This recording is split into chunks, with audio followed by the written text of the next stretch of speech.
The boom. Would you open it?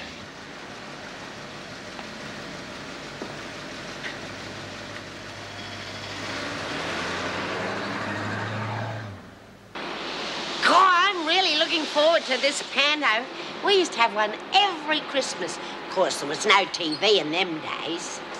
Ever been in a panto, Jude? Oh, well, we didn't have pantos at home, but we used to dress up for Halloween, you know, trick or treat, that sort of thing. Yeah, I used to dress up a lot when I was a kid, too. Get into all them grown-up clothes and pretend I was a real lady. And sometimes I'd wonder who my mother was, you know.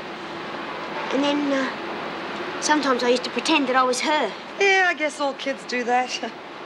Yeah, but most kids have got a mother, haven't they? Yeah, well, isn't that a good idea why we're doing it for an orphanage? Yeah, them kids are going to get a real kick out of it. I remember my Uncle Henry. He was the horsebreaker from Queensland. He used to take us every year. We used to go out to lunch and then we'd fill up on ice cream. All right, you lot. Keep knit. 2 things. First of all, the governor's on the warpath. I don't know why, but she could have been in a bonnet about something, so just watch it. Secondly, I want to know who had a go at me, and you lot are going to help me find out. Well, how are we going to do that, Bea? Especially if it was one of the screws. I don't care who it is. They'll do something to give themselves away eventually. When they do, you come and tell me, pronto. Yeah, but what about Davo? I mean, don't you think it'd be better to lie low for a while? Well, it might be better for Davo, but I've got a score to settle. I don't care how. I'm going to settle it. I made a list of the changes that should be made immediately. Oh, by all means, let us discuss them. I think yesterday demonstrated the need for all these changes. The security gates should be kept locked. We have already tried that. They have only recently been reopened. The staff claimed there were more hindrance than help. The purpose of a prison is to maintain security, not to cater to the whims of individuals. The staff are hardly just individuals. They spent all their time opening the gates for the prisoners to go through. Yeah, the prisoners will just have to wait until there's an officer available. It is incidents like this that make them more restive and harder to handle. I'll come to that. Could the gates be locked from today, please? If you wish. Good. Armed guards on the perimeter of the prison. Well, I hardly think that's necessary. I didn't expect that you would, Mrs. Davidson. But you've had a number of escapes, and as you've just said, you expect the prisoners to become more restive. Mr. Gillespie, I am conversant with the latest trends in prison administration, and throughout the world, armed force is seen to have failed. That may be so, but prisons throughout the world still have armed guards. How long since the armory was checked? Offhand, I'm not sure. Would you find out? And all officers should undergo regular firearm practice. Mr. Gillespie, I must protest. If we encourage the officers to think only in terms of guns, they will be less attentive to other means of control, less interested in understanding the prisoners. These are regulations, Mrs. Davidson. I am merely enforcing them. I realize we have a prison to run, but at this rate, it will be only a matter of time before somebody is shot. If the prisoners behave, there should be no reason for that. And if they do not behave? Well, in that case, we should be in a position to weed out the bad elements altogether. Prisoner's mail, Miss Bennet. Who's that one for? B. Smith. It's from a Mr. Pierce, I think. Oh, the infamous Mr. Ken Pierce. He was before your time, wasn't he? I think so. Who is he? He was a so-called ex-criminal posing as a social worker till he decided to set up a liaison with Smith. Cinderella. Must be for the pantomime they think they're going to put on. Should be fun. I doubt it. Well, let's see how many coded messages are in this lot. Has the morning mail arrived yet? Well, Smith's pantomime has arrived. I'm sure it'll need to be cleaned up a bit. Oh, Miss Bennet, don't be ridiculous. Well, some of the things are put in deliberately to make fun of the officers. It's a children's pantomime. Well, you saw the last Christmas concert, full of so-called jokes at our expense. Oh, for heaven's sake, we're short-staffed. We've better things to do than censoring a pantomime. Well, I'm surprised you're letting it go on at all with Mr. Gillespie here. Miss Bennet, I am still the governor here. The pantomime, at least, will continue. Yes? My name's Potter. Could I see Anne Griffin, please? I'm her lawyer.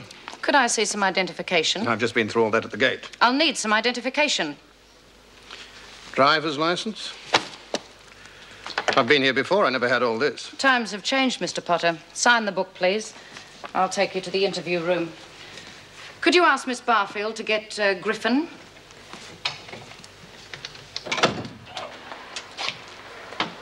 I'll call you when I'm ready. I'm Andrew Potter. I'm from Legal Aid. But I haven't got any money. That's what Legal Aid is about. Do sit down. Now, first of all, bail. There's no one that could stand surety for you. No. What about this Megan? Oh, she's away on holidays. It's a serious offence, Anne. I didn't do it. So we've got a few things in our favour. The evidence is circumstantial. As it turns out, the shopkeeper admits she didn't get a good look at the thief. I'd never even seen her before they arrested me. So the case against you relies largely on the fact that you were found near the scene with the exact amount of money stolen. I've told them. Megan gave it to me. But unless we can find Megan, we've only got your word for that. Well, how am I expected to find her? I'm in jail. Well, I saw her off on the plane. She was upset. I don't know why. We had some coffee and I tried to find out what was wrong with her. She told me that she just needed a break. I said I didn't believe her. She was going to tell me. I know she was going to tell me. And then that voice came over the loudspeaker and she said that was her flight and she'd have to go. She just left half of her coffee and went down the escalator, and that was the last I saw of her. Anne, I'm afraid that unless the police can find her, we're going to have a little trouble proving your innocence.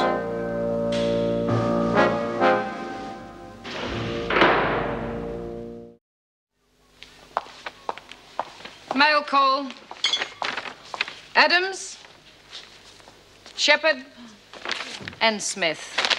Nothing for me, Miss Bennett. I was expecting a letter from Josie in Chicago. Nothing, Birdsworth. This get damaged in the mail, did it? Yeah, it looks as though a dog's been chewing at it. Close. Well, look what we have here, Cinderella. I want to be Cinderella. Ugly sister, more like Yeah, it. no, oil painting yourself. Yeah, I wish I could be in it. You probably won't be here, will you? Now, let me have a go and I'll show them how to do it. Quiet. This is Cecil B. de Birdsworth.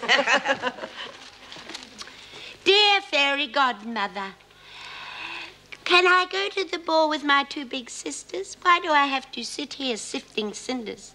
Of course, you can go to the ball, providing you do certain conditions. Yeah, and one of them is that you put a paper bag over your head. Oh, can I have a go, Lizzie? Dear handsome prince, I'm sorry, but I cannot stay. Stay, for I wish to marry you. Oh, alas, I cannot. Oh, what is that hour now striking? And she was home before the clock stopped striking. Should have been out robbing banks. Okay, we've got to cast this thing. I thought Doreen was very good as Cinderella. Yeah, I'll drink to that. Well, looks like you've picked yourself a plum. Everyone agree? Yeah. Oh, terrific. Next we got the, fairy godmother. Well, I think that should be Lizzie. She was real nice. Did you two cook this up between you? Oh, honest, Bee, we never said a word. Yeah, I suppose she's sort of all right. She certainly makes things disappear. Then we've got the ugly sisters. Oh, well, they're sort of the two heavies, aren't they? Yeah, well, I think that's you and Bee, Jude. Watch it. What do you say? You want to have a go? Yeah, all right. Oh, good. Oh, good. Okay, we'll get back to this after work, girls. Well, come on, get moving. See you later, Anne. See you later.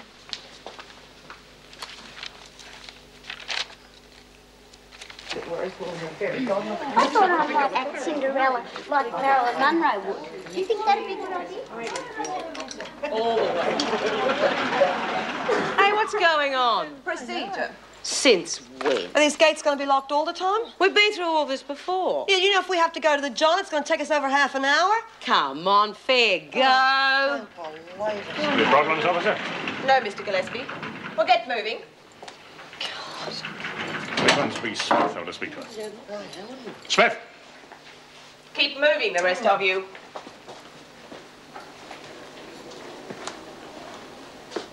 You want to talk to me? Not the way you normally address an officer? I didn't know I was speaking to an officer. I know all about you, Smith. All about you. You think you run things. That correct? You must be thinking of someone else. Well, I can assure you of one thing. I'm going to knock you right off your perch. And can I ask you who you are, sir? Get back to work.